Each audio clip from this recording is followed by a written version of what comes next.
Yogesh Patel, Dudhsagar dairy vice chairman.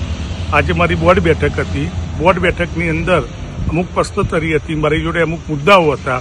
ચેરમેનશ્રીને અને એમડીસીને મારા પૂછવાના હતા. એટલે મેં પૂછતો હતો. એ મુદ્દો ખોટો હતો એમનો અને મારો મુદ્દો સાચો હતો. 1790 કરોડ રૂપિયા દેવું અત્યારે ઓલરેડી બેંકોનું છે જ. એમને સાગર પત્રિકાની અંદર ખોટું લખેલું હતું. એ મુદ્દા ઉપર આ ઉશ્કેરાયા. અને અગાઉ પણ 6 મહિના પહેલા પણ એમને ધમકી મને આલી હતી. એમના માણસો વારંવાર ધમકી આલે છે. અને અશોકભાઈએ સીધું ઉશ્કેરાયા. દિલીપ ચૌધરીએ બેને મારા ઉપર હુમલો કર્યો. મારી ચેન પણ તોડી નાખી, મારા ચશ્મા પણ તોડી નાખ્યા. અને મારી પાર્ટી ભારતીય જનતા પાર્ટી મારે જે રીતે કહે એ રીતે મારું વર્તન મારે કરવાનું છે. ભારતીય જનતા પાર્ટી માટે હું બનેલો છું અને ભારતીય જનતા પાર્ટીનો સૈનિક છું.